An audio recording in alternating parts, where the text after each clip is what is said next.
Hello दोस्तों, कैसे हैं आप। आज की कहानी का नाम है चुगली। पड़ोस की चाची घर आते ही बोली, बड़ी बहू तुम तो पूरे दिन घर में घिसती रहती, उधर तुम्हारी देवरानी ऐश कर रही। राधिका बोली, वो ऐश कहाँ कर रही चाची, कमा रही है ना। सरकारी नौकरी में क्या काम नहीं करना पड़ता। चाची बोली, कमा रही है, मगर इससे तुम्हें देवरानी का सुख कहाँ मिला।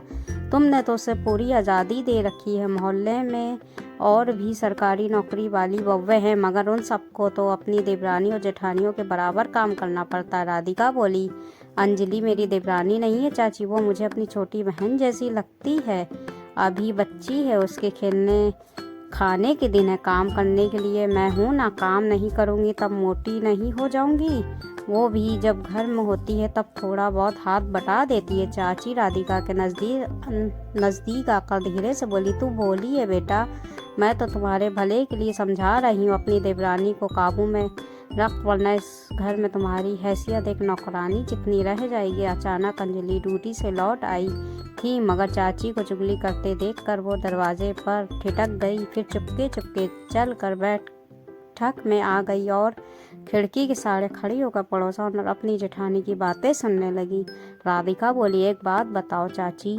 चाची बोली, क्या। राधिका बोली, आपने अपने बच्चों को काम किया तब कभी आपको लगा कि आप नौकरानी हो। चाची बोली, बच्चों और देवरानी में बहुत फर्क होता है बहू, सुना है तुम तो उसके कपड़े भी धो देती हो। राधिका बोली, वो मेरे बच्चों की तरह तो है। मेरी बेटी से 4 साल बड़ी होगी और कपड़े भी कौन से हाथ से धोने पड़ते हैं, वॉशिंग मशीन में से निकालने होते हैं। सबके धोती हूँ, अपने पति, बेटे, देवर, और जब मेरी बेटी कॉलेज हॉस्टल से घर आई होती है तब उसके भी धो देती हूँ। चाची बोली, तुम तो भोली हो, मगर उसे तो शर्म आनी चाहिए। माँ की उम्र की जेठानी से कपड़े धुलवाती, देखना पाप लगेगा उसे। राधिका बोली, मैं उसकी माँ ही हूँ, पाप क्यों लगेगा। आप बुरा मत बोलो चाची। चाची बोली, मेरी समझ में नहीं आता तुम इतनी दब कर क्यों रहती हो उससे। अरे तेरा मर्द क्या काम कम कमाता है। तुम्हारे देवर और देवरानी दोनों जितना वो अकेला कमाता है। ऐश करने की उम्र में नौकरानी बनकर जी रही हो। खिड़की के पास खड़ी अंजलि को ये सब सुनकर बहुत गुस्सा आ रहा था। राधिका बोली, चाची आप मुझसे उम्र में बहुत बड़ी हो, आपकी तो सचमुच ऐश करने की उम्र है। आप ऐश कर रही हो क्या। इतना सुनते ही चाची चुप हो गई। राधिका हंसते हुए बोली, अब तो बदल जाओ चाची, आपके 3 बेटे हैं, आपने अपनी तीनों बहूओं को कभी एक नहीं होने दिया, उन्हें आपस में लड़वाती रही। आज हालत ये है कि आपके तीनों बेटे बहू अलग अलग रहते हैं और आप चाचा जी के साथ उन सब से अलग रहती हो। इतना सुनते ही छुप कर सुन रही अंजलि के होठों पर मुस्कान आ गई और पड़ोसन चाची की बोलती बंद हो गई। अंजलि दौड़ती हुई आई और राधिका के गले लगती हुई बोली, दीदी मैं आपके लिए एक खास तोहफा लाई हूँ।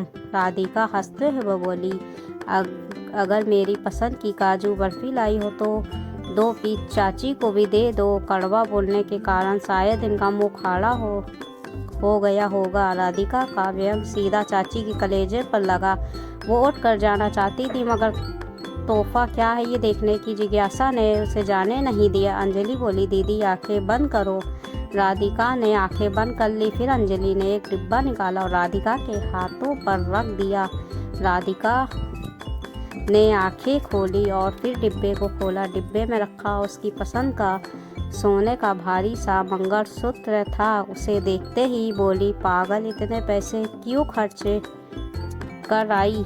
अंजलि बोली, दीदी मेरे लिए इस घर में आपसे महंगी कोई वस्तु, कोई इंसान नहीं है, मेरा पति भी नहीं।